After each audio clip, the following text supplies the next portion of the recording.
नमस्कार दोस्तों, स्वागत है आपका महानदी क्लासेस में। दोस्तों, आज इस वीडियो में हम जानेंगे प्रयोगशाला परिचारक के सिलेबस में शामिल पहला टॉपिक कार्य तथा ऊर्जा के स्वरूप, उपयोग एवं स्रोत के बारे में। तो चलिए वीडियो की शुरुआत करते हैं। सबसे पहले हम जानते हैं कार्य के बारे में।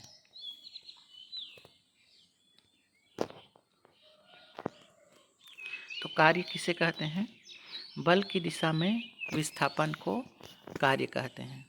दोस्तों, सामान्यतः हम जानते हैं कि शारीरिक एवं मानसिक क्रिया को हम कार्य कह देते हैं, लेकिन विज्ञान की भाषा में बल की दिशा में विस्थापन को ही कार्य माना जाता है। मानसिक क्रियाओं को कार्य नहीं माना जाता। बल की दिशा में विस्थापन से तात्पर्य है कि किसी भी कार्य को करने के लिए दो चीज़ों की आवश्यकता होती है। पहला है बल और दूसरा है विस्थापन।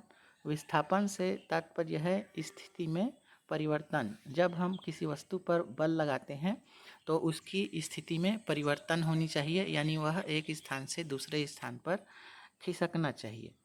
तो कार्य का सूत्र हो जाएगा बल गुणित विस्थापन। अब हम देखते हैं इसके मात्रक। तो इसका मात्रक है जूल। बल का मात्रक न्यूटन होता है और विस्थापन का मात्रक मीटर होता है। इस तरह से जूल को हम न्यूटन मीटर भी कहते हैं। कार्य एक कैसी राशि है? अदिश राशि है।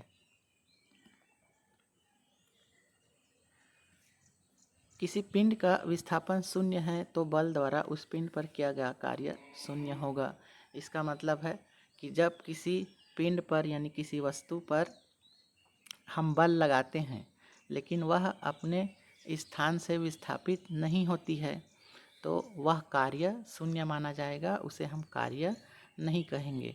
जैसे एक बड़ा सा पत्थर है, उसको हम बल द्वारा ढकेलते हैं लेकिन वह वहाँ से हिलती भी नहीं है, तो उस कार्य को शून्य मानेंगे, उसे कोई कार्य ही नहीं माना जाएगा, क्योंकि वह वहाँ से विस्थापित हुई ही नहीं, चाहे हम कितना भी बल लगा लें। अब हम कार्य के उदाहरण देखते हैं कि कौन कौन से उदाहरण है जिसे हम कार्य कह सकते हैं। पहला है पुस्तक को उठाना। तो यह एक कार्य माना जाएगा, क्योंकि पुस्तक को हम नीचे से ऊपर उठाते हैं तो उस पर हम बल लगा रहे हैं, साथ ही वह वहाँ से विस्थापित भी हो रही है, यानी नीचे से उसकी स्थिति बदल के अब ऊपर हो गई। दूसरा है बॉल को फेंकना, यानी जब हम एक बॉल को, गेंद को फेंकते हैं तो मान लो उत्तर दिशा की ओर फेंकते हैं तो उस पर एक बल लगा रहे हैं, और चूंकि उसे उत्तर दिशा की ओर फेंक रहे हैं तो उधर वो बॉल जा रही है, यानी विस्थापित हो रही है। तो यहाँ पर भी बल की दिशा में विस्थापन हो रहा है। तीसरा उदाहरण है पत्थर को ढकेलकर गिरा देना। हम पत्थर पर, एक चट्टान है, उस पर बहुत ज़्यादा बल लगाते हैं और वो चट्टान गिर जाती है, तब क्या होता है, वहाँ पर कार्य हो रहा है। लेकिन अगर वह चट्टान नहीं गिरती है तो वहाँ पर कोई कार्य नहीं होता, क्योंकि बल भले ही हमने लगाया लेकिन विस्थापन उसका हुआ नहीं। अगला उदाहरण है सीढ़ी चढ़कर दूसरी मंजिल पर पहुँचना। तो यहाँ पर भी सीढ़ी चढ़ने में बल लग रहा है, और जिधर बल लग रहा है उधर ही हम क्या कर रहे हैं, विस्थापित हो रहे हैं, यानी दूसरी मंजिल पर चले गए। अगला है पेड़ चढ़ना। इसमें भी ऊपर की ओर बल लग रहा है और हमारी स्थिति भी बदल रही है, यानी हम विस्थापित हो रहे हैं। तो ये सभी कार्य माना जाएगा। अब यहाँ पर हम देखते हैं कि कौन कौन सा ऐसा कार्य है जिसे हम कार्य समझते हैं लेकिन विज्ञान उसको कार्य नहीं मानता। पहला है बातचीत करना। बातचीत करने में बल तो लगता है लेकिन कोई चीज़ें वहाँ पर विस्थापित नहीं हो रही, तो इसे हम नहीं मानेंगे कार्य। दूसरा है विचार करना। ये भी एक क्या है, मानसिक क्रिया है, इसको भी हम कार्य नहीं मानेंगे। दोस्तों, यहाँ पर कार्य से तात्पर्य है भौतिक कार्य। विज्ञान जो है भौतिक कार्य को ही कार्य मानता है, तो इस बात का आप ध्यान रखेंगे कि कार्य कहने से तात्पर्य है भौतिक कार्य, जबकि विचार करना, बातचीत करना ये भौतिक कार्य नहीं है, ये सारी हमारी मानसिक क्रियाएं हैं। सिर पर बोझ उठाए खड़े रहना। सिर पर बोझ उठाए खड़े रहना ये भी कार्य नहीं है। क्यों कार्य नहीं है? क्योंकि बल तो लग रहा है, चीज़ें विस्थापित भी हो रही है यहाँ पर, लेकिन उस दिशा में नहीं हो रही है जिस दिशा में बल लग रहा है। जैसे कि ये एक व्यक्ति है, कूली है मान लीजिए, इसने अपने सिर पर एक बैग उठाया है और ये चल रहा है इधर सामने की तरफ। तो बल किधर लग रहा है? बल लग रहा है नीचे की तरफ बल लग रहा है, यानी जो बैग है वो नीचे की तरफ बल लगा रही है और व्यक्ति चल रहा है सामने की ओर, यानी बल की दिशा नीचे की तरफ है और आदमी विस्थापित किधर हो रहा है? सामने की ओर। तो इसलिए ये कार्य नहीं माना जाएगा। कार्य कब मानते हैं? जब बल की दिशा में विस्थापन होता है। अगला है गाना गाना। गाना गाना भी एक क्या है? कार्य नहीं है, क्योंकि इसमें भी विस्थापन नहीं हो रहा है। फिल्म देखना भी कोई कार्य नहीं है। समारोह में शामिल होना ये भी कोई कार्य नहीं है। कूली का कार्य अभी मैंने बताया क्यों नहीं कार्य माना जाता, क्योंकि बल की दिशा में विस्थापन नहीं हो रहा है। अगला है चट्टान को धक्का दिया जाए किंतु चट्टान हिले भी नहीं।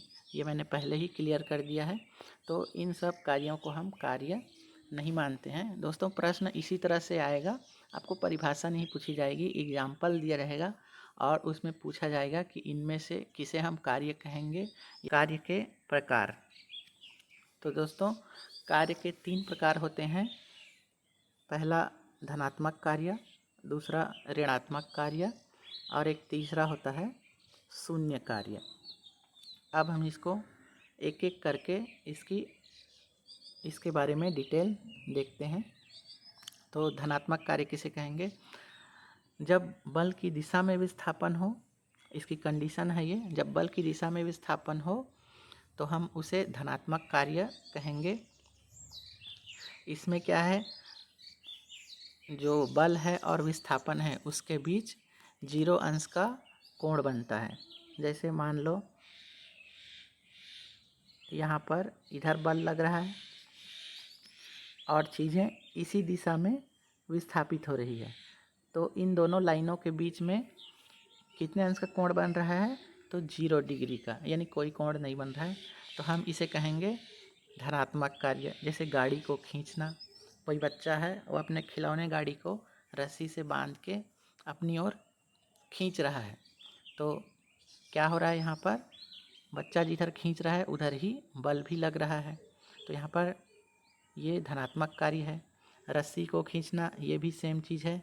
बैग को उठाना भी धनात्मक कार्य है। आप इसे कूली के कार्य से तुलना मत कीजिए, है ना, क्योंकि बैग कोई उठा रहा है मान लो, तो नीचे से ऊपर उठ रहा है, तो उस दौरान तो कार्य हो रहा है, तो उसे हम धनात्मक कार्य कहेंगे क्योंकि बल लग रहा है। लेकिन उसको उठा के रखे हैं, स्थिर रखे हैं, वहाँ पर कोई कार्य नहीं हो रहा है, तो वहाँ पर उसको हम शून्य कार्य मानेंगे। लेकिन बैग को जब उठाते हैं तब वो कार्य हो रहा है। पानी की बाल्टी खींचना, ये भी क्या है? धनात्मक कार्य है, क्योंकि पानी की बाल्टी जब हम खींचते हैं तो बल भी ऊपर की ओर लग रहा है और बाल्टी भी ऊपर की ओर आ रही है, तो ये भी धनात्मक कार्य है। साइकिल चलाना, इसमें भी सामने की ओर हम बल लगाते हैं और साइकिल भी सामने की ओर चलती है, तो ये भी क्या है? धनात्मक कार्य है। आपको ज़्यादा से ज़्यादा उदाहरण को याद रखना है, क्योंकि प्रश्न उदाहरण से ही आएगा। यहाँ पर इम्पॉर्टेंट है ये कोण वाला, इसे भी पूछा जा सकता है कि कितने अंश का कोण बनता है। अगला हम देखते हैं ऋणात्मक कार्य। ऋणात्मक कार्य क्या होता है? बल की विपरीत दिशा में विस्थापन होता है इसमें, यानी हम जिधर बल लगाते हैं तो उधर ही विस्थापन ना होके उसके विपरीत दिशा में होता है और इसमें 180 अंश का कोण बनता है। जैसे एक बॉल का उदाहरण ले लेते हैं हम। ये बॉल इधर से तेज़ी से आ रही है और हम यहाँ पर खड़े हैं और उसको हम इधर से रोक रहे हैं, तो तेज़ी से आ रही तो इसकी गति की दिशा इधर है और हम उसको रोक रहे हैं, तो हम बल किधर लगा रहे हैं, जस्ट उसके अपोजिट में। तो इन दोनों के बीच में 180 अंश का कोण बनता है, क्योंकि एक सीधी रेखा ऐसे होती है, तो यहाँ पर क्या होता है, 180 अंश का कोण बनता है। तो ऋणात्मक कार्य आप ध्यान रखेंगे, बल के विपरीत दिशा में विस्थापन होता है। अब हम इसके उदाहरण देख लेते हैं। आपको उदाहरण को ही ध्यान में रखना है, क्योंकि प्रश्न उदाहरण से ही पूछे जाएगा। घर्षण का कार्य, घर्षण के कार्य में क्या होता है, जैसे एक बस का उदाहरण लेते हैं, तो बस के टायर और सड़क के बीच में घर्षण होता है। तो घर्षण होता है तभी बस आगे की ओर बढ़ती है। तो बस की दिशा किधर है, आगे की ओर, और घर्षण किधर लगता है, पीछे की ओर लगता है। तो ये क्या है, एक ऋणात्मक कार्य है। गेंद को रोकना मैंने अभी बताया। लिफ्ट का नीचे की ओर आना, एक लिफ्ट है नीचे की ओर आ रहा है, तो बल कहाँ पे लग रहा है, रस्सी के ऊपर लग रहा है, क्योंकि वो लिफ्ट को खींच के पकड़ा हुआ है। तो बल लग रहा है ऊपर की ओर, और लिफ्ट किधर जा रहा है, नीचे की ओर। तो ये भी एक ऋणात्मक कार्य है। अगला है साइकिल की ब्रेक लगाने पर घर्षण बल पहियों के ऊपर, ये मैंने बताया घर्षण बल वाला ही है। गति के अच्छा वही है, घर्षण बल विपरीत दिशा में कार्य करता है। रस्सी से वस्तु को खींचना, जब हम ये यहाँ पर एक वस्तु है, इसको हम रस्सी से खींच रहे हैं ऊपर की ओर, और ये ऊपर की ओर जा भी रही है ना, तो यहाँ पर एक धनात्मक कार्य हो जाएगा। क्यों हो जाएगा, क्योंकि रस्सी ऊपर की ओर हम बल लगा रहे हैं, तो ऊपर की ओर जा रहा है, और वस्तु भी धीरे धीरे ऊपर की ओर जा रही है, तो ये एक दिशा में जा रहा है, तो ये धनात्मक कार्य हो जाएगा। लेकिन इसमें ऋणात्मक कार्य भी है। ऋणात्मक कार्य कैसे है, इधर नीचे, इधर सतह है, ये धरती है, तो रस्सी हम ऊपर की ओर खींच रहे हैं, तो बल तो इधर भी लग रहा है, ये जा रही है इधर, वस्तु ऊपर की ओर जा रही है। लेकिन नीचे भी एक क्या एक कौन सा बल कार्य कर रहा है, गुरुत्वाकर्षण बल। तो इधर भी एक बल कार्य कर रहा है, गुरुत्वाकर्षण बल, और ये ऊपर की ओर जा रही जब हम इसको खींच रहे हैं, यानी एक दूसरे के ये विपरीत जा रहा है। तो यहाँ पर ऋणात्मक भी कार्य हो रहा है और धनात्मक भी कार्य हो रहा है। अगला हम देखते हैं शून्य कार्य।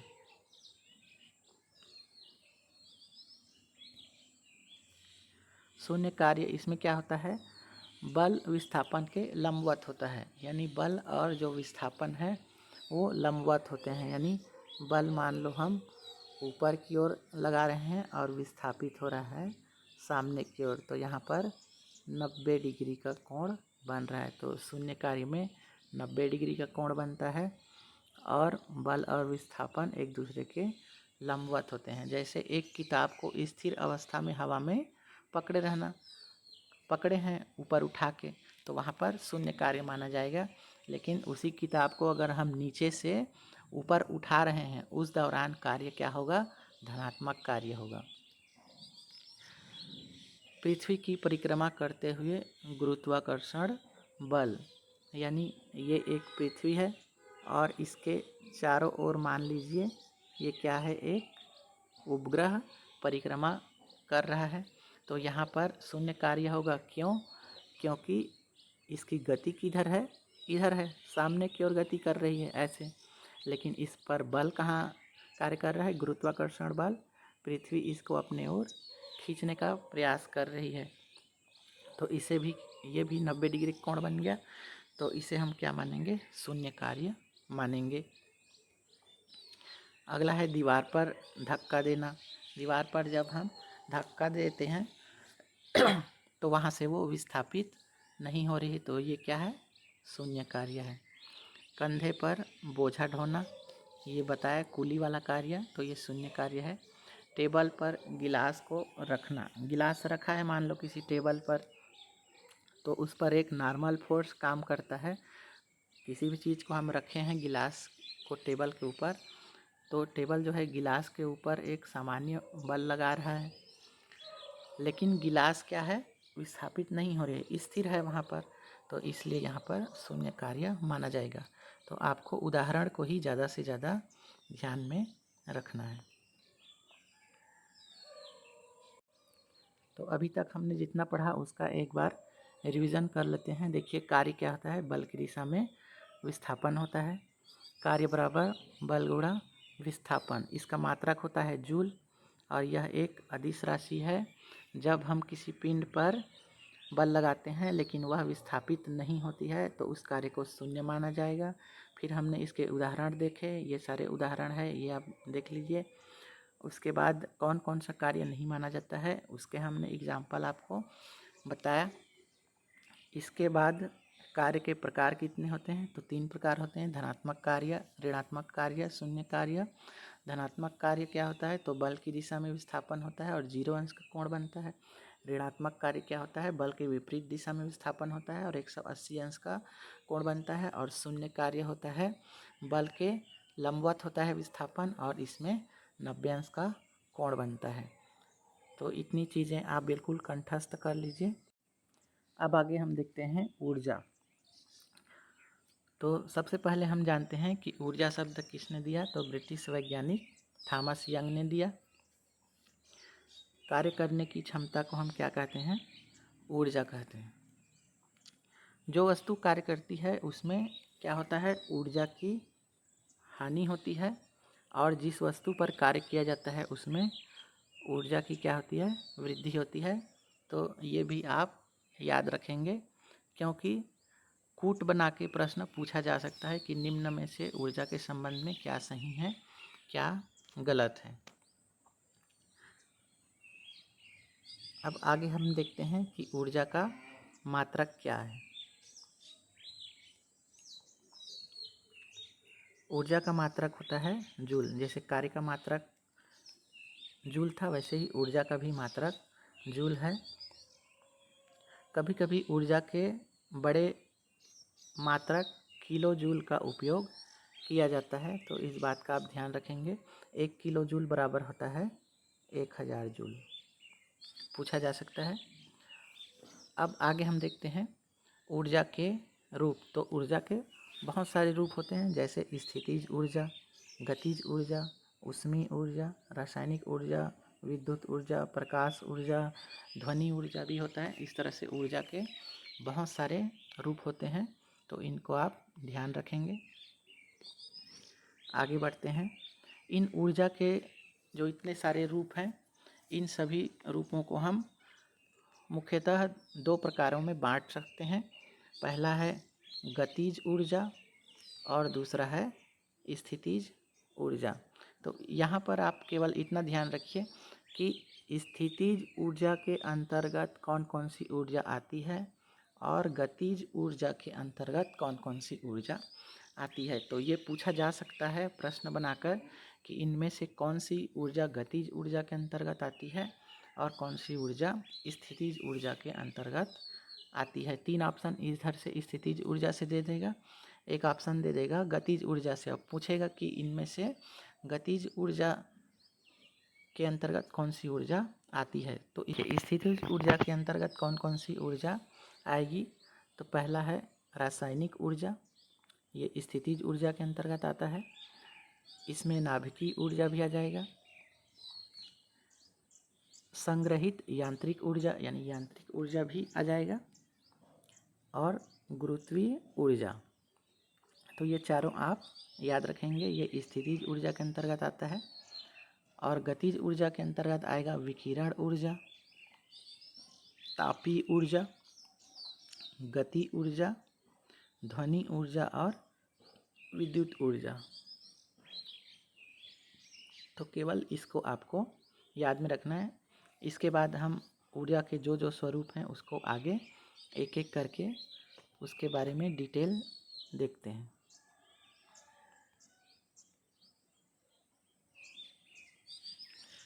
चलिए अब हम देखते हैं गतिज ऊर्जा क्या होता है। गतिज ऊर्जा को काइनेटिक एनर्जी कहते हैं। इसमें ऊर्जा जो है गति के कारण होती है, यानी किसी वस्तु के गति के कारण उसमें ऊर्जा निहित होती है। इसके उदाहरण देख लेते हैं, जैसे चलती हुई कार। तो चलती हुई कार में जो ऊर्जा होती है वो गतिज ऊर्जा है। बहते हुए पानी में कौन सी ऊर्जा है, गतिज ऊर्जा है। यानी बहते हुए पानी प्रेशर से जो बहती है उसमें क्या है, एक शक्ति है, एक ऊर्जा है।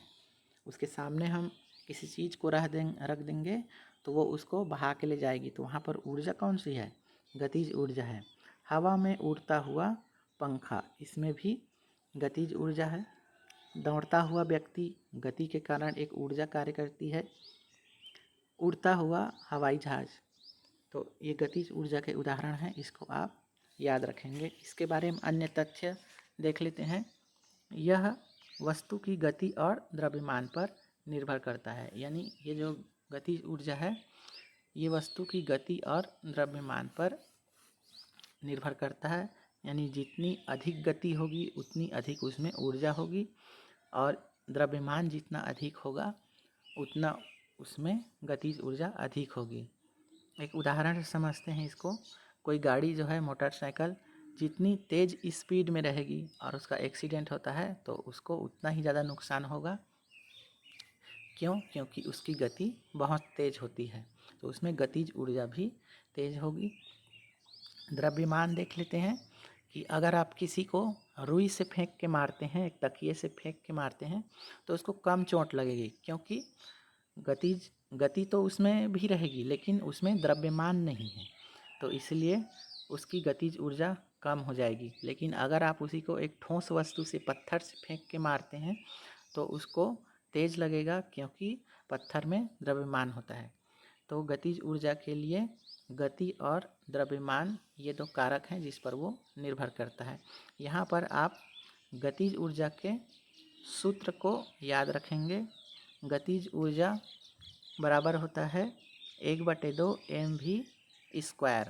तो सीधा सीधा यहाँ पर आपसे सूत्र को पूछा जा सकता है कि बताइए निम्न में से गतिज ऊर्जा के सूत्र कौन से हैं। तो आप याद रखेंगे 1/2 mv²।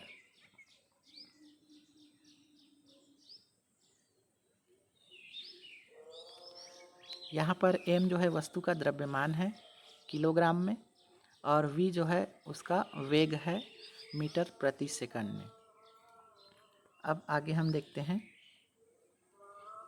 गतिज ऊर्जा क्या होती है, हमेशा धनात्मक होती है, क्योंकि द्रव्यमान और वेग का वर्ग धनात्मक होता है। तो इस बात को आप ध्यान में रखेंगे कि गतिज ऊर्जा हमेशा धनात्मक होती है।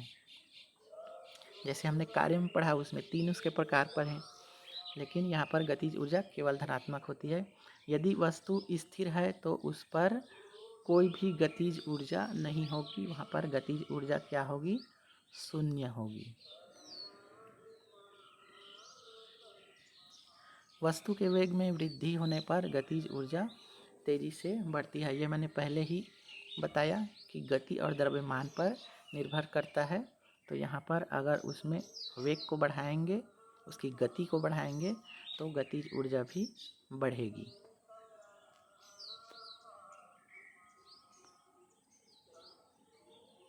आगे हम देखते हैं स्थितिज ऊर्जा। स्थितिज ऊर्जा को पोटेंशियल एनर्जी कहते हैं। इसमें क्या होता है, किसी वस्तु की स्थिति या अवस्था के कारण उसमें ऊर्जा संग्रहित रहती है।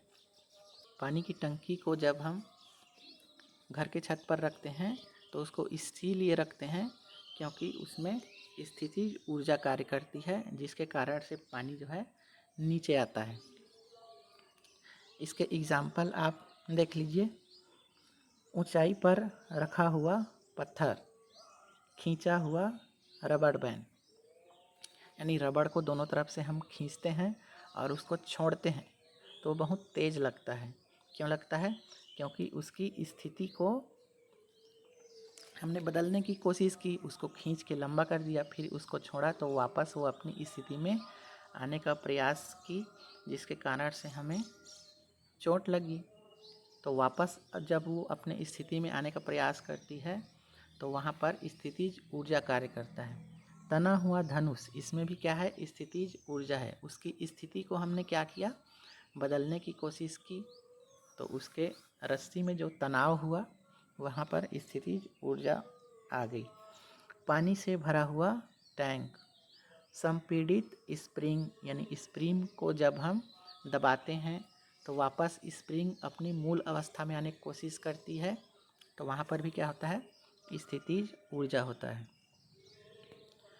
अगला देखते हैं, वस्तु की स्थानिक स्थिति या संरचना पर आधारित होती है। यानी जो स्थितिज ऊर्जा है वो उसकी स्थिति या संरचना पर आधारित होती है। जब यह ऊर्जा मुक्त होती है तो वह गतिज ऊर्जा या अन्य किसी ऊर्जा के रूप में परिवर्तित हो जाती है। तो स्थितिज ऊर्जा क्या होती है, गतिज ऊर्जा या फिर किसी अन्य ऊर्जा में परिवर्तित हो जाती है। वास्तव में स्थितिज ऊर्जा, इसमें कोई शक्ति नहीं होती, इसमें कोई ऊर्जा नहीं होती है। ये जब ऊर्जा मुक्त करती है उसके बाद जो ऊर्जा परिवर्तित होता है उसमें ऊर्जा होती है।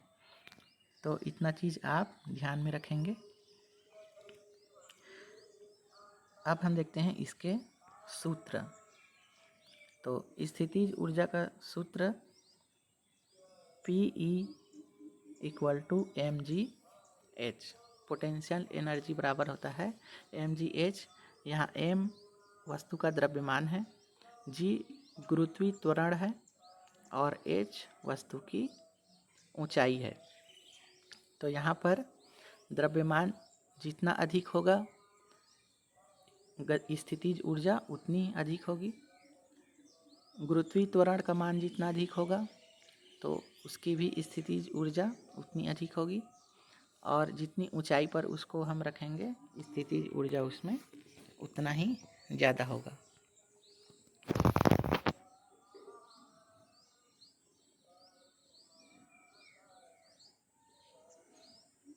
अगला बिंदु देखते हैं, स्थितिज ऊर्जा संदर्भ बिंदु पर निर्भर करती है। जैसे उदाहरण है जमीन से ऊंचाई। यानी स्थितिज ऊर्जा क्या होता है, वस्तु की स्थिति उसके संदर्भ बिंदु यानी हमने उसको कहाँ पर रखा है उस पर निर्भर करती है। यह ऊर्जा संरक्षण के नियम का पालन करती है।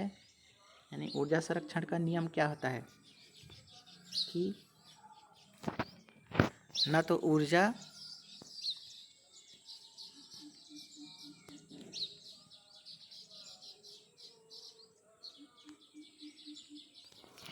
न तो नष्ट की जा सकती है और न ही उत्पन्न की जा सकती है, केवल उसके रूप में परिवर्तन किया जा सकता है। तो ये इस नियम का पालन करती है। अगला बिंदु है, अधिक ऊंचाई या अधिक खिंचाव या संपीड़न होने पर स्थितिज ऊर्जा बढ़ेगी। तो जितनी ज़्यादा ऊंचाई होगी, जितना ज़्यादा खिंचाव होगा, स्थितिज ऊर्जा बढ़ेगी। स्थितिज ऊर्जा का मान शून्य भी हो सकता है यदि संदर्भ बिंदु वस्तु की ऊंचाई या खिंचाव शून्य हो। इसको आप ध्यान में रखेंगे। स्थितिज ऊर्जा, जैसे गतिज ऊर्जा के बारे में पढ़ा कि गतिज ऊर्जा कब शून्य हो सकती है, जब उस पर चीज़ें विस्थापित ना हो। लेकिन स्थितिज ऊर्जा कब शून्य हो सकती है, जब उसकी ऊंचाई या खिंचाव शून्य हो। यानी बिल्कुल ज़मीन के सरफेस लेवल पर पानी की टंकी को रख देंगे तो उसकी स्थितिज ऊर्जा शून्य हो जाएगी, या किसी रबड़ को या स्प्रिंग को हम खींचे ही नहीं तो वहाँ पर उसकी स्थितिज ऊर्जा शून्य हो जाएगी। अगला है, यह गतिज ऊर्जा के साथ मिलकर यांत्रिक ऊर्जा बनाती है। तो इसको भी आप ध्यान में रखेंगे। अब आगे देखते हैं ऊष्मीय ऊर्जा। तो ऊष्मीय ऊर्जा में क्या होता है, इसमें तापमान के कारण किसी वस्तु में ऊर्जा होती है। जैसे गर्म पानी, तो गर्म पानी में कौन सी ऊर्जा है, ऊष्मीय ऊर्जा है। जलता हुआ कोयला, इसमें भी ऊष्मीय ऊर्जा है। सूर्य की गर्मी, तो सूर्य की गर्मी में भी क्या है, ऊष्मा है। गीजर से निकलने वाला भाप या पानी, गीजर जिससे गर्म पानी निकलता है, नहाते हैं। गर्म तवे की सतह, वहाँ पर भी ऊष्मा ऊर्जा है। तो इन उदाहरणों को आप बिल्कुल ध्यान में रखेंगे। विद्युत ऊर्जा, विद्युत ऊर्जा विद्युत धारा से जो ऊर्जा होती है वो है विद्युत ऊर्जा। जैसे जलते हुए बल्ब है, इसमें कौन सी ऊर्जा है, तो ये विद्युत ऊर्जा है। चलता हुआ पंखा, किसके कारण चल रहा है पंखा? विद्युत के कारण। चार्जर से चार्ज होता मोबाइल, यहाँ भी क्या है? विद्युत ऊर्जा है। बिजली से चलने वाला टीवी, विद्युत ऊर्जा। बिजली की तारों में प्रवाहित जो ऊर्जा है वो क्या है? विद्युत ऊर्जा है। तो ज़्यादा से ज़्यादा आप उदाहरण याद रखें। अगला है रासायनिक ऊर्जा। इसमें क्या होता है? ऊर्जा जो है रासायनिक बंधनों में संग्रहित रहती है, यानी जो रसायन होता है, केमिकल होता है, ऊर्जा उसमें संग्रहित रहती है। जैसे बैटरी, तो बैटरी के अंदर जो रसायन होता है तो उसमें ऊर्जा संग्रहित रहती है। एग्जाम्पल देख लेते हैं। बैटरी में संग्रहित ऊर्जा, भोजन में मौजूद ऊर्जा, ये फेमस उदाहरण है। इसको आप बिल्कुल याद रखेंगे कि जो हम खाना खाते हैं उसमें कौन सी ऊर्जा होती है, तो उसमें रासायनिक ऊर्जा होती है। चाहे हम नाश्ता करें, लंच करें या डिनर करें, तो भोजन में जो भी ऊर्जा होती है वो रासायनिक ऊर्जा होती है। पेट्रोल या डीजल, इसमें भी जो ऊर्जा है रासायनिक ऊर्जा है। कोयला, रासायनिक ऊर्जा। बारूद, बारूद में भी रासायनिक ऊर्जा। तो उदाहरण को ही आप ज़्यादा ध्यान में रखिए, प्रश्न उदाहरण से ही पूछा जाता है। अगला है नाभिकीय ऊर्जा, न्यूक्लियर एनर्जी। इसमें ऊर्जा जो है परमाणु के नाभिक में संचित रहती है, क्योंकि परमाणु के नाभिक में न्यूट्रॉन और प्रोटॉन होता है, और न्यूट्रॉन की जब बमबारी की जाती है तो उसी से फिर ऊर्जा मुक्त होती है, जिसको नाभिकीय ऊर्जा कहा जाता है। उदाहरण हम देख लेते हैं। सूर्य में होने वाली संलयन प्रक्रिया, तो इसको आप बिल्कुल ध्यान में रखेंगे। इसमें ये पूछा जाता है कि सूर्य में जो ऊर्जा होती है वो किससे निकलती है? संलयन प्रक्रिया से या विखंडन प्रक्रिया से? तो आप बिल्कुल ध्यान में रखेंगे कि सूर्य की जो ऊर्जा है वो संलयन प्रक्रिया से निकलती है, जबकि विखंडन प्रक्रिया में जो परमाणु बम वगैरह होते हैं उसमें जो नाभिकीय ऊर्जा होती है वो विखंडन प्रक्रिया से निकलती है। परमाणु रिएक्टर, परमाणु रिएक्टर में न्यूक्लियर एनर्जी काम करता है। हाइड्रोजन बम, इसमें भी न्यूक्लियर ऊर्जा होती है। रेडियोधर्मी पदार्थ यानी रेडियो एक्टिव जो तत्व होते हैं उसमें भी क्या होता है? नाभिकीय एनर्जी होती है। नाभिकीय विखंडन से उत्पन्न ऊर्जा, इसमें भी नाभिकीय ऊर्जा होती है। तो उदाहरण को ही आप ज़्यादा याद करें। अगला है प्रकाश ऊर्जा। इसमें ऊर्जा प्रकाश के रूप में संचित रहती है, जैसे सूर्य का प्रकाश, लेज़र लाइट का जो प्रकाश होता है, टार्च, दीपक की रोशनी और एक होता है जुगनू की रोशनी, तो उसमें भी प्रकाश होता है। इंद्रधनुष का प्रकाश, तो इन सब में प्रकाश ऊर्जा है। अगला हम देखते हैं ऊर्जा के स्रोत। तो ऊर्जा के स्रोत दो तरह से हम इसको बांट सकते हैं, नवीकरणीय ऊर्जा और गैर नवीकरणीय ऊर्जा। नवीकरणीय ऊर्जा क्या होती है? जिसे हम पुनः प्राप्त कर सकते हैं, यानी जिसका रिसाइकल किया जा सकता है, वो नवीकरणीय ऊर्जा है। गैर नवीकरणीय ऊर्जा जिसको पुनः प्राप्त नहीं किया जा सकता, जैसे जल के बारे में हम देख लेते हैं। जल क्या है? बांध बनाकर हमने उससे क्या किया? उसको टरबाइन पर प्रेशर मारा और उसमें से फिर क्या हुआ? टरबाइन घूमी और बिजली हमने बनाया। लेकिन वो पानी वहाँ पे ख़त्म नहीं हुआ, पानी तो नीचे चली गई। अब उसका हम विभिन्न रूपों में उपयोग कर सकते हैं। हो सकता है नीचे फिर एक टरबाइन लगा दिए और वहाँ पर फिर उसका उपयोग करके फिर बिजली बना लिए, उससे फिर सिंचाई कर लिए। तो इस तरह से जो जल है वो नवीकरणीय ऊर्जा है। क्योंकि उसका हम पुनः उपयोग कर सकते हैं। लेकिन जैसे कोयला, मान लीजिए कोयला का उपयोग हम बिजली बनाने के लिए करते हैं, तो एक बार मान लो कोयला को हमने भट्टी में जलाया, उससे फिर बिजली बनाया, तो कोयला को फिर से हम पुनः प्रयोग नहीं कर सकते, क्योंकि कोयला जलने के बाद तो राख हो गई, तो उसका हम पुनः उपयोग कर नहीं सकते। तो ये क्या है? गैर नवीकरणीय ऊर्जा है। तो इसके भी आपको क्या याद रखना है, उदाहरण को याद रखना है कि नवीकरणीय ऊर्जा के उदाहरण कौन कौन से हैं। तो सौर ऊर्जा, पवन ऊर्जा, जल, बायोमास। बायोमास का मतलब गोबर गैस वगैरह। तो ये नवीकरणीय ऊर्जा है। गैर नवीकरणीय ऊर्जा क्या है, ये नवीकरणीय जो ऊर्जा होती है इससे आपको याद रखना है कि ये पर्यावरण अनुकूल होते हैं, यानी इससे पर्यावरण को नुकसान नहीं होता है। और गैर नवीकरणीय ऊर्जा इसमें आ जाएगा कोयला आपका, पेट्रोलियम, प्राकृतिक गैस, यूरेनियम, क्योंकि इनको एक बार हम उपयोग करते हैं फिर दोबारा ये उपयोग में नहीं लाया जा सकता और ये पर्यावरण के लिए हानिकारक होती है। तो ये ऊर्जा के स्रोत, इसको आप ध्यान में रखेंगे। अगला हम देखते हैं ऊर्जा संरक्षण का नियम।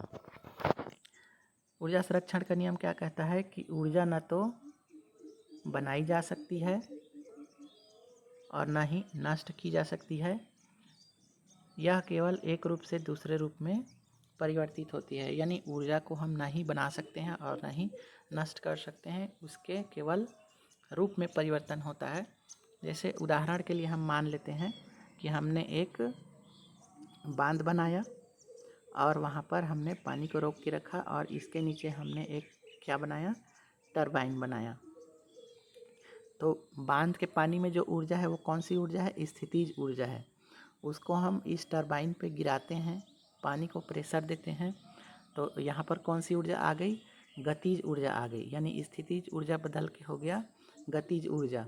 अब ये टरबाइन घूमेगी, तो टरबाइन के घूमने से क्या हुआ, बिजली उत्पन्न हुई। तो अब ये कौन सी ऊर्जा हो गई, विद्युत ऊर्जा हो गई। फिर विद्युत ऊर्जा से हमने एक बल्ब जलाया, तो यहाँ पर कौन सी ऊर्जा हो गई, प्रकाश ऊर्जा हो गई। अब उस बल्ब से हमको क्या निकल रहा है, ताप निकल रहा है। तो यानी चीज़ें उससे गर्म हो जा रही, तो वो कौन सी ऊर्जा हो गई, ऊष्मीय ऊर्जा हो गई। तो देखिए पहले स्थितिज ऊर्जा थी, स्थितिज ऊर्जा गतिज ऊर्जा में बदल गई, उससे फिर वो विद्युत ऊर्जा बन गया, विद्युत ऊर्जा से फिर वो प्रकाश ऊर्जा हो गया, फिर अब उसमें ऊष्मा ऊर्जा हो गया। तो इस तरह से क्या हुआ कि ऊर्जा का केवल रूप बदल रहा है, परिवर्तित हो रहा है, वो नष्ट नहीं हो रही है। तो इसे कहते हैं ऊर्जा संरक्षण का नियम। वस्तु जैसे जैसे नीचे गिरती है उसकी स्थितिज ऊर्जा कम होती जाती है और गतिज ऊर्जा बढ़ती जाती है। इसको आप ध्यान में रखेंगे कि कोई भी वस्तु जैसे ऊपर से नीचे की ओर गिर रही है, तो ऊपर में है तो ऊपर में तो सबसे ज़्यादा स्थितिज ऊर्जा होगी।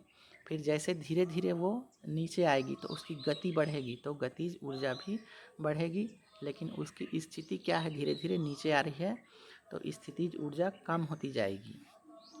अगला है वस्तु की स्थितिज ऊर्जा और गतिज ऊर्जा का योग समान रहता है। इसका क्या मतलब है कि वस्तु जैसे जैसे नीचे की ओर आ रही है, मान लो ये कोई वस्तु है और ये नीचे की ओर आ रही है, तो इस वस्तु में यहाँ पर मान लो 10 जूल का ऊर्जा यहाँ पे है, स्थितिज ऊर्जा,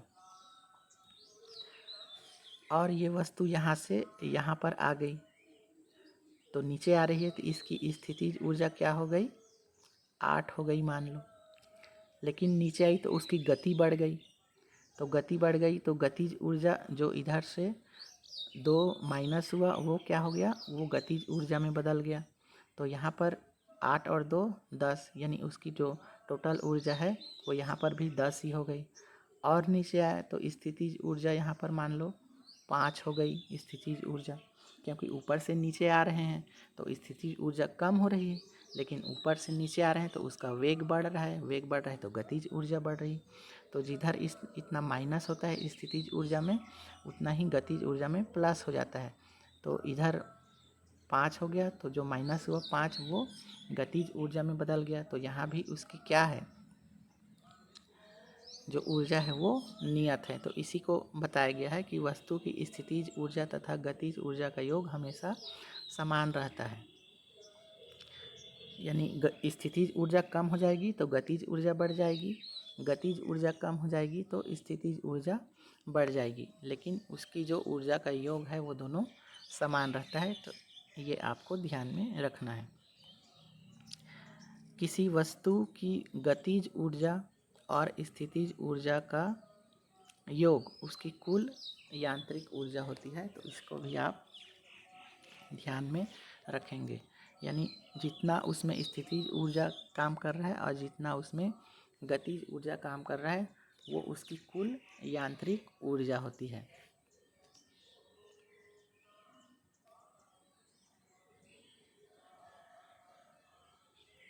अब यहाँ पर हम देखते हैं कि ऊर्जा एक रूप से दूसरे रूप में परिवर्तित होती है।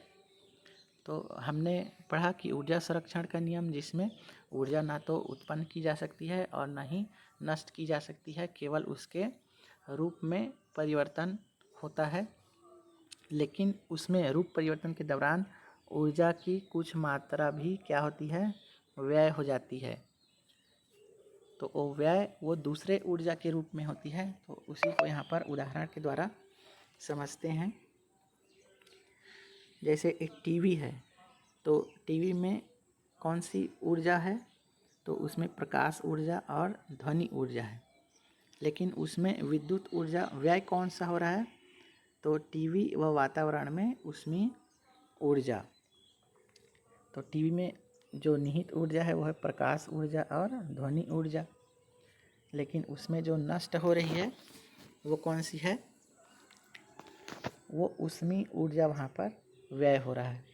वैसे ही हेयर ड्रायर है, बाल सुखाने की जो मशीन होती है उसमें कौन सी ऊर्जा है, तो हेयर ड्रायर में जो विद्युत ऊर्जा है वो किस में बदला, उसमें ऊर्जा में और गतिज ऊर्जा में। यानी उसमें गरम गरम हवा निकलती है और उसमें गति भी होता है। लेकिन उसमें कौन सी ऊर्जा व्यय हो रही, नष्ट हो रही, तो उसमें ध्वनि ऊर्जा नष्ट हो रही, क्योंकि उसमें से आवाज़ भी निकलती है।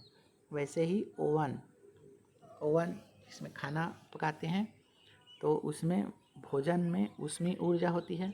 यानी ओवन इलेक्ट्रिक से चलता है, तो विद्युत ऊर्जा किस में बदली, उसमें ऊर्जा में, जिससे खाना बना।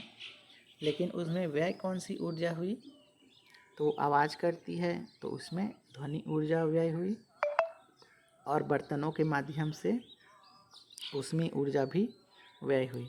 इसी तरह से पंखा, उसमें विद्युत ऊर्जा से गतिज ऊर्जा में बदली ऊर्जा, और पंखा चूँकि आवाज़ करती है इसलिए विद्युत ऊर्जा का जो व्यय हुआ वो ध्वनि ऊर्जा के रूप में हुआ। तो इस उदाहरण को आप ध्यान में रखेंगे, प्रश्न यहाँ से भी पूछा जा सकता है। अगला हम देखते हैं, यहाँ पर कुछ तथ्य आपको ध्यान में रखना है। ये जो CFL है, CFL के फुल फॉर्म आपसे पूछा जा सकता है। CFL का फुल फॉर्म है कॉम्पैक्ट फ्लोरेसेंट लाइट। तो इसको आप ध्यान में रखेंगे। उसके बाद है LED का फुल फॉर्म भी पूछा जा सकता है, लाइट इमिटिंग डायोड। इसको आप याद रखेंगे। तो ये दो फुल फॉर्म पूछा जा सकता है यहाँ से। अगला हम देखते हैं, यहाँ पर एक टंगस्टन बल्ब है, यहाँ पर CFL बल्ब है और यहाँ पर LED बल्ब है, और तीनों में विद्युत ऊर्जा कार्य करती है। तो विद्युत ऊर्जा जब कार्य करती है तो उसमें कौन कौन सी ऊर्जा में परिवर्तित होती है, तो एक तो प्रकाश ऊर्जा में और एक ऊष्मीय ऊर्जा में।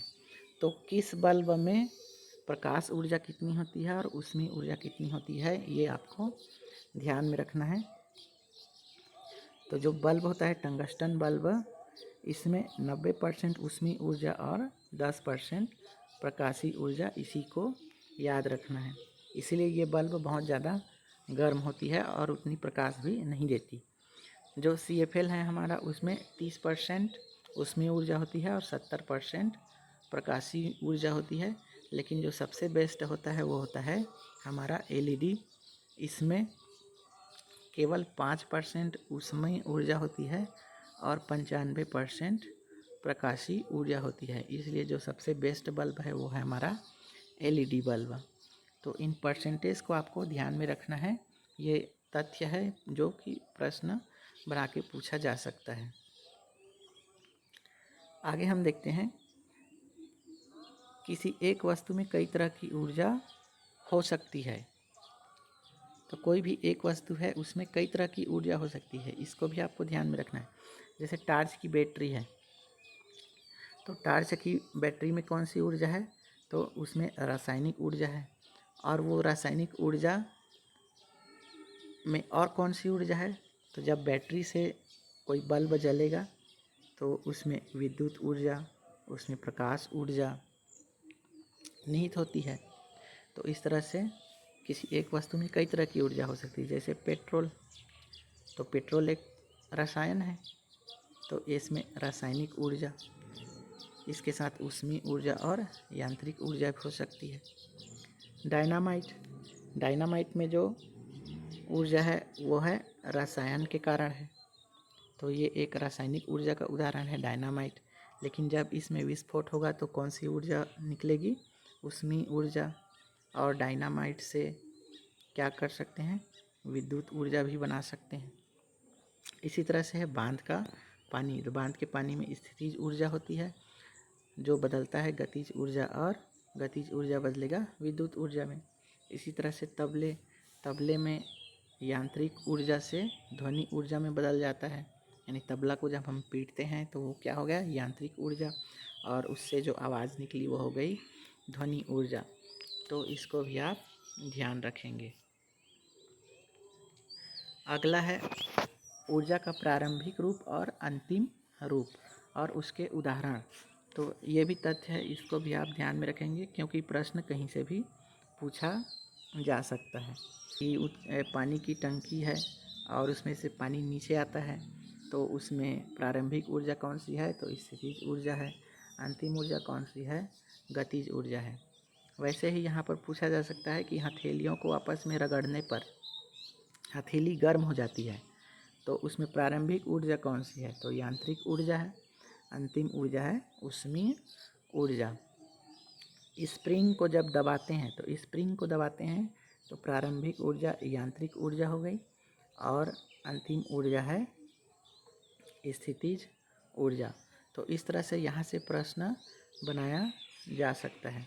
और आगे देखते हैं कि जो जनरेटर होता है, विद्युत जनरेटर, उसमें जब विद्युत उत्पादन होता है तो प्रारंभिक ऊर्जा कौन सी है, यांत्रिक ऊर्जा, और अंतिम ऊर्जा है विद्युत ऊर्जा।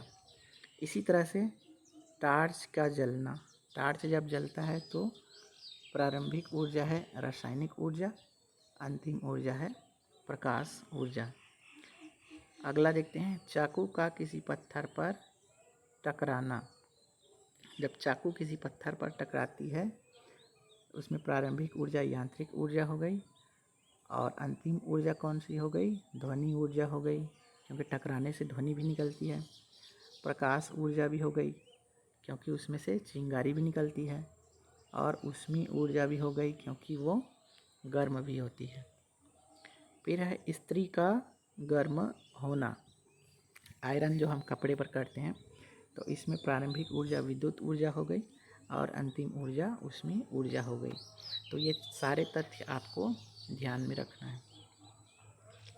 अब आगे हम देखते हैं शक्ति। शक्ति क्या होता है, कार्य करने की दर या ऊर्जा रूपांतरण की दर को शक्ति कहते हैं। शक्ति बराबर होता है कार्य बटे समय, P=W यानी वर्क और T यानी टाइम। शक्ति का मात्रक होता है वाट, जो कि 1 जूल प्रति सेकंड के बराबर होता है। शक्ति के अन्य मात्रक भी होते हैं जैसे हार्स पावर। तो हार्स पावर किसका मात्रक है पूछा जा सकता है, तो वो शक्ति का है। इसमें सबसे ज़्यादा जो पूछा जाता है वो है कि 1 हार्स पावर कितना वाट के बराबर होता है। तो आपको याद रखना है, इसमें 1 हार्स पावर 746 वाट के बराबर होता है, और यही प्रश्न में पूछा जा सकता है। तो इस तरह से हमने ऊर्जा के बारे में पढ़ा और शक्ति के बारे में पढ़ा। अब आगे हम देखते हैं ऊर्जा के स्रोत। ऊर्जा के स्रोत कौन कौन से होते हैं, तो ऊर्जा के स्रोत पहला है परंपरागत स्रोत, जिसको गैर नवीकरणीय स्रोत भी कहते हैं, और दूसरा है वैकल्पिक स्रोत या इसको गैर परंपरागत स्रोत बोलते हैं, और ये नवीकरणीय स्रोत है और ये पर्यावरण के अनुकूल होता है। तो इसको आप ध्यान में रखेंगे। अब इसको हम एक एक करके विस्तार से जानते हैं कि ऊर्जा के परंपरागत स्रोत कौन कौन से हैं। तो देखिए, ऊर्जा के परंपरागत स्रोत में पहला है जीवाश्म ईंधन। जीवाश्म ईंधन के उदाहरण आप याद रखेंगे। जीवाश्म ईंधन क्या होता है, यानी जो भी जीव होते हैं उनके अवशेष से जो ईंधन बनता है वो जीवाश्म ईंधन होता है। जैसे कोयला हो गया, पेट्रोलियम हो गया, रसोई गैस, डीजल, केरोसिन, ये सब क्या है, जीवाश्म ईंधन है। प्रश्न यहीं से बनता है कि इनमें से कौन सा जीवाश्म ईंधन है और कौन सा जीवाश्म ईंधन नहीं है। तो ये सारे जीवाश्म ईंधन हैं, इसको आप याद रखेंगे। इसके उपयोग, जीवाश्म ईंधन के उपयोग, तो रसोई में खाना बनाने के लिए एवं वाहनों में ईंधन के रूप में इसका उपयोग होता है।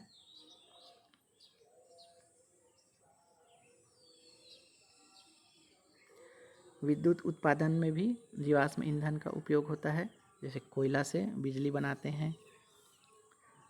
औद्योगिक कार्य जैसे सीमेंट कारखाना हो गया, रासायनिक उद्योग में प्लास्टिक और उर्वरक जो उद्योग हैं उसमें क्या है, ईंधन के रूप में इनका प्रयोग करते हैं। तो इसको आपको याद रखना है। अगला इसमें तथ्य याद रखना है कि जीवाश्म ईंधन के जलने पर कार्बन, नाइट्रोजन और सल्फर के ऑक्साइड निकलते हैं। तो ये क्या है, जीवाश्म ईंधन क्या है, प्रदूषण वाला ईंधन है। तो इसको आपको याद रखना है कि लकड़ी के जलने से क्या निकलता है, कार्बन निकलता है। ऐसे ही कोयला वगैरह के जलने से कार्बन, नाइट्रोजन, सल्फर ये के ऑक्साइड मुक्त होते हैं। इन अम्लीय ऑक्साइड से अम्लीय वर्षा होती है जो जल व स्मारकों को प्रभावित करती है। तो ये इसके क्या है, नुकसान हो गए जीवाश्म ईंधन के। तो इसको आपको याद रखना है। अगला देखते हैं जल विद्युत संयंत्र। इसका उपयोग होता है विद्युत उत्पादन में। और जल विद्युत संयंत्र क्या है, एक नवीकरणीय ऊर्जा है, क्योंकि जल का हम पुनः उपयोग कर सकते हैं। बांध निर्माण से, अब इसके नुकसान है ये, है ना। जल विद्युत संयंत्र के उपयोग तो हमने देख लिया कि बिजली उत्पादन होता है, ये एक नवीकरणीय ऊर्जा है, तो ये दोनों इसके फायदे हो गए। इसके नुकसान क्या है, बांध निर्माण से बहुत से खेती योग्य भूमि तथा मानव आवास डूब जाता है। तो ये इसके पहला नुकसान हो गया। दूसरा है बहुत से पारिस्थितिक तंत्र भी इससे नष्ट हो जाते हैं, क्योंकि जंगल वगैरह को काटना पड़ता है बांध बनाने के लिए। तो इससे बहुत से पारिस्थितिक तंत्र नष्ट हो जाते हैं। अगला देखते हैं जैव मास, इसको बायोगैस भी कहते हैं। तो बायोगैस किससे बनता है, तो गोबर, पादप अपशिष्ट और जो जानवरों के मल होते हैं वो ऑक्सीजन की अनुपस्थिति में अपघटित होकर बायोगैस या जैव गैस बनाते हैं। तो आप याद रखना कि बायोगैस किससे किससे बनता है, तो गोबर, जानवरों के मल और पादप अपशिष्ट यानी पेड़ पौधे के जो अपशिष्ट होते हैं उनसे। अब बायोगैस में होता क्या क्या है, ये सबसे इम्पॉर्टेंट है, यहीं से प्रश्न पूछा जा सकता है कि बायोगैस किन किन गैसों का मिश्रण होता है। तो बायोगैस में जो सबसे ज़्यादा होता है वो होता है मीथेन, फिर होता है कार्बन डाइऑक्साइड, हाइड्रोजन और हाइड्रोजन सल्फाइड। इतने गैसों का मिश्रण होता है। इसमें ये तथ्य आपको ध्यान में रखना है कि जो बायोगैस है उसमें 75% मीथेन होता है। इसका उपयोग खाना बनाने के लिए करते हैं। तो बायोगैस के संबंध में इतने सारे तथ्य याद रखना है। अगला है पवन ऊर्जा। तो ये भी क्या है, नवीकरणीय ऊर्जा है और ये क्या है, परंपरागत स्रोत है। तो पवन ऊर्जा का उपयोग विद्युत बनाने में होता है और कुओं से जल खींचने में। अब आगे हम देखते हैं वैकल्पिक स्रोत, जिसको गैर परंपरागत स्रोत कहते हैं, और यह एक नवीकरणीय स्रोत है, यानी इसका उपयोग हम पुनः कर सकते हैं और ये पर्यावरण के अनुकूल होता है, इससे पर्यावरण को कोई नुकसान नहीं होता। तो इसमें वैकल्पिक स्रोत में सबसे जो पहली ऊर्जा है वो है सौर ऊर्जा। सौर ऊर्जा के अंतर्गत आ जाएगा सोलर कुकर, क्योंकि सोलर कुकर सौर ऊर्जा से ही काम करता है, और होता है सौर सेल, जो घर की छतों में लगाया जाता है। वो भी है सौर पैनल है, वो एक तरह से वो सौर सेल के सिद्धांत पर ही काम करता है। तो सोलर जो कुकर है उसके भीतरी सतह को, सोलर कुकर आपने देखा ही होगा चित्र में, तो इसके भीतरी सतह को काले रंग से रंगा जाता है। यही प्रश्न में पूछा जाता है कि सोलर कुकर के जो आंतरिक सतह है वो कौन से रंग से रंगा जाता है, तो काले रंग से रंगा जाता है। इसका उपयोग, सोलर कुकर का उपयोग खाना बनाने के लिए किया जाता है। अगला देखते हैं सौर सेल। सौर सेल ये सिलिकॉन का बना होता है, इसको आप ध्यान में रख सकते हैं, क्योंकि प्रश्न पूछा जा सकता है कि सौर सेल किससे बना होता है, तो ये सिलिकॉन का बना होता है। सौर पैनल बनाने के लिए चांदी का उपयोग किया जा सकता है। ये भी बहुत इम्पॉर्टेंट है कि सौर पैनल बनाने के लिए किस धातु का प्रयोग करते हैं, चांदी का प्रयोग करते हैं, इसलिए ये सौर सेल जो है महंगा हो जाता है। आगे देखते हैं इसके उपयोग। सौर सेल के उपयोग वैज्ञानिक एवं प्रौद्योगिक अनुप्रयोगों में इसका उपयोग होता है। परिकलकों में होता है, परिकलक कैलकुलेटर को ही बोलते हैं, इसमें कंफ्यूज नहीं होना है। बच्चों के जो खिलौने हैं उसमें भी सौर सेल लगाए जाते हैं। इसके अलावा उपग्रह और अंतरिक्ष अनुसंधान, ये आपको ध्यान में रखना है कि उपग्रह और अंतरिक्ष अनुसंधान में ऊर्जा के लिए किस चीज़ का उपयोग करते हैं, तो सौर सेल का उपयोग करते हैं। फिर है ट्रैफिक सिग्नल। ट्रैफिक सिग्नल जो ऑटोमेटिक होता है उसमें भी सौर सेल लगाए जाते हैं, जो कि सौर ऊर्जा से चलता है। इसके अलावा रेडियो अथवा बेतार संचार तंत्रों या सुदूर क्षेत्रों के टीवी रिले केंद्र में सौर सेल पैनल का भी उपयोग करते हैं। तो इतने सारे उपयोग आपको ध्यान में रखना है, यहीं से प्रश्न बनता है। अगला है समुद्री ऊर्जा। ये भी वैकल्पिक स्रोत है। समुद्री ऊर्जा के अंतर्गत आ जाएगा ज्वारी ऊर्जा। ये ज्वार भाटा से जो उत्पन्न ऊर्जा है, तो इसमें पानी को रोक के उसको टरबाइन पे गिराकर विद्युत उत्पादन किया जा सकता है। तो ज्वारी ऊर्जा का उपयोग विद्युत उत्पादन के लिए। अगला है समुद्री ऊर्जा का तरंग ऊर्जा, इसमें भी विद्युत उत्पादन करते हैं। अगला है महासागरीय तापीय ऊर्जा। इसमें क्या होता है कि सूर्य के प्रकाश से समुद्र का ऊपरी सतह गर्म हो जाता है, लेकिन उसके निचला जो भाग है वो ठंडा रहता है। तो इन दोनों से फिर ऊर्जा निकलती है, जिसको महासागरीय तापीय ऊर्जा कहते हैं। इसका उपयोग विद्युत उत्पादन में होता है। आपको ये चीज़ याद रखना है, ocean thermal energy conversion plant, OTEC, इसका फुल फॉर्म पूछता है ओटेक का, ocean thermal energy conservation plant, यानी महासागरीय तापीय ऊर्जा। इसका उपयोग विद्युत उत्पादन में किया जाता है। अगला है भूतापीय ऊर्जा। भूतापीय ऊर्जा यानी कहीं कहीं पर आपने सुना होगा, जैसे छत्तीसगढ़ के ताता पानी वगैरह में, तो उसमें क्या है, ज़मीन के नीचे से गरम गरम पानी निकलता है, तो उसका भी उपयोग विद्युत उत्पादन में करते हैं। तो ये भी क्या है, भूतापीय ऊर्जा है। अगला जो वैकल्पिक ऊर्जा है वो है नाभिकीय ऊर्जा। तो नाभिकीय ऊर्जा, इसमें क्या है, न्यूक्लियर पावर, न्यूक्लियर से, परमाणु से जो ऊर्जा निकलती है वो नाभिकीय ऊर्जा है।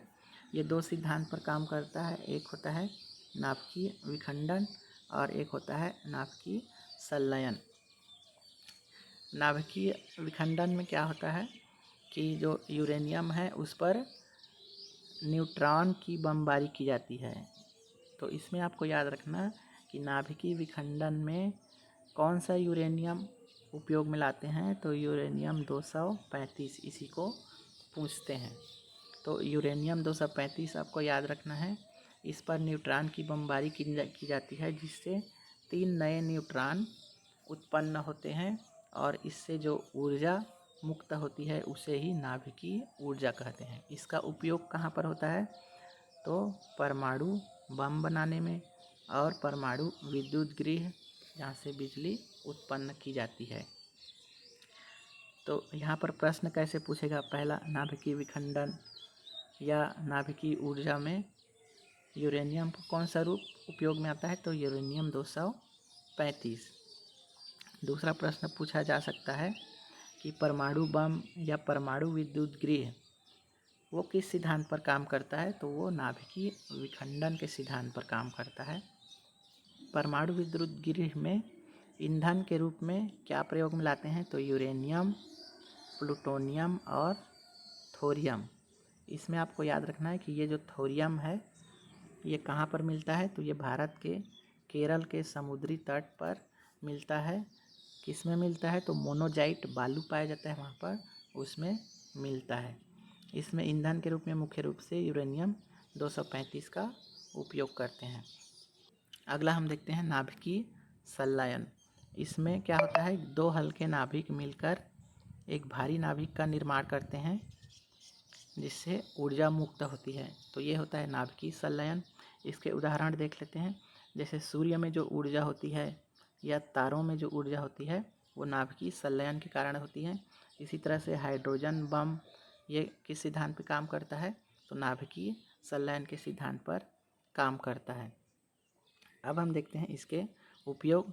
तो इसका उपयोग होता है बिजली उत्पादन में, चिकित्सा में और अनुसंधान में।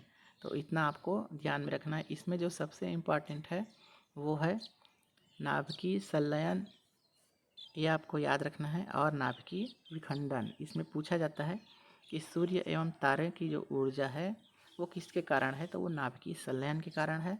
हाइड्रोजन बम में जो ऊर्जा है वो किसके कारण है, तो नाभिकीय संलयन के कारण है।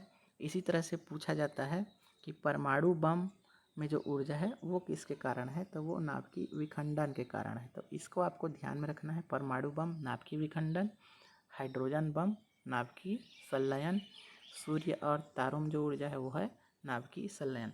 तो ये 4-5 चीज़ें आपको ध्यान में रखना है। लास्ट हम देखते हैं छत्तीसगढ़ राज्य अक्षय ऊर्जा विकास प्राधिकरण। इसमें है, इसकी स्थापना आपको ध्यान में रखना है, क्रेडा बोलते हैं इसको, Chhattisgarh state renewable energy development agency. इसकी स्थापना 25 मई 2001 को की गई। क्रेडा का मुख्यालय रायपुर है। इसकी नियंत्रक जो विभाग है वो है ऊर्जा विभाग। इसके उद्देश्य क्या हैं क्रेडा के, तो राज्य में नवीकरणीय ऊर्जा के विकास को बढ़ावा देना, ऊर्जा दक्षता को बढ़ाना और ऊर्जा संरक्षण परियोजनाओं को विकसित करना। अगला तथ्य याद रखना है, क्रेडा को सोसाइटी अधिनियम 1973 के तहत पंजीकृत किया गया। यह भारत सरकार के नवीन और नवीकरणीय ऊर्जा मंत्रालय के लिए नोडल एजेंसी के रूप में काम करता है, इसको याद रखना। इसके अलावा छत्तीसगढ़ ऊर्जा शिक्षा पार्क कहाँ है, तो ये रायपुर में है। आगे बढ़ते हैं। आपको याद रखना है कि ऊर्जा की जो स्थापित क्षमता है वो कौन कौन सी है। प्रश्न यहाँ से भी पूछा जा सकता है। सबसे ज़्यादा जो ऊर्जा है वो कोयले से उत्पादन की जाती है। तो ये हो गए ऊर्जा, कार्य और शक्ति। तो ये पूरा यहाँ पर कंप्लीट चैप्टर पूरा हो गया है। तो इन जितने भी तथ्यात्मक जानकारी हैं और जितने भी जो बेसिक जानकारी है उन सब का आप अध्ययन कीजिए, वीडियो को बार बार देखिए और चैनल को लाइक और सब्सक्राइब ज़रूर कीजिए। साथ ही आपको इसमें कुछ सुधार की आवश्यकता है तो आप कमेंट भी कीजिए। बहुत बहुत धन्यवाद।